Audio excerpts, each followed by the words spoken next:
تو ربیع الاول کا جو مبارک مہینہ شروع ہے اس کو جشن کی نظر نہ کریں، اس کو عید نہ منائیں، رسول اللہ صلی اللہ علیہ وسلم کی آمد پر خوشی کا اظہار کریں۔ آج مجھے ملتان سے ایک صاحب نے فون کیا کہ مولانا آپ کا کلپ ہم نے دیکھا ہے کہ آپ کہتے ہیں شریعت میں 2 ہی عیدیں ہیں، تیسری عید شریعت میں نہیں ہے۔ میں نے کہا مجھے آپ بتا دیں کہ تیسری عید شریعت میں ہے۔ اس نے کہا جی ہم اس کو شرعی عید نہیں سمجھتے۔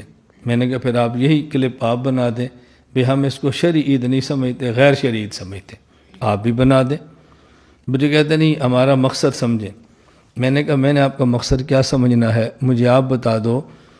نمبر 1، رمضان کے بعد 1 شوال کو عید، جس سے پہلے صدقۃ الفطر بھی ہے اور خطبہ بھی ہے اور 2 رکعت نماز ہے، یہ عید الفطر ہے۔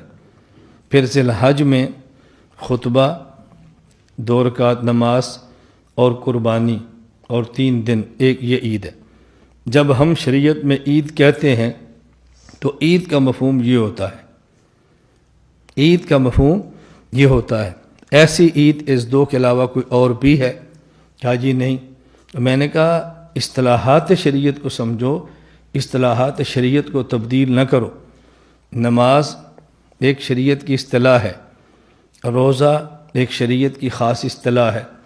میں نے کہا ملتان سے ہمارے پاس تشریف لائیں، ملتان سے ہمارے پاس تشریف لائیں اور آپ وہاں سے چلتے ہوئے فون کریں کہ مولانا صاحب میں روزے کے ساتھ ہوں، اور بیان کے دوران آپ کہہ دیں کہ میرا آج بھی روزہ ہے۔ جب بیان سے فارغ ہوں ہم آپ کو چائے پیش کریں تو آپ پی لیں۔ ہم کہیں آپ تو کہتے ہیں میں روزہ ہے تو آپ چائے کیوں پی رہے ہیں؟ تو آپ کو جی روزے کا مطلب یہ ہے کہ میں گالیاں نہیں دیتا، میرے زبان کا روزہ ہے۔ میں نے کہا مجھے بتائیں جس کو شریعت روزہ کہتی ہے وہ کیا ہے؟ یہ جو آپ نے کہا میرا روزہ یعنی میں گالیاں نہیں دیتا، یہ تو آپ کی اپنی اصطلاح ہے، شریعت کی تو نہیں ہے۔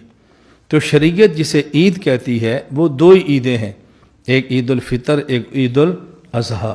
یہ تیسری عید ہم نے بلا وجہ بنائی ہے، خوشی کا اظہار کریں، اس میں حرج نہیں ہے، لیکن اس کو عید کا نام نہ دیں اور اس کو جشن کے طور پر نہ منائیں۔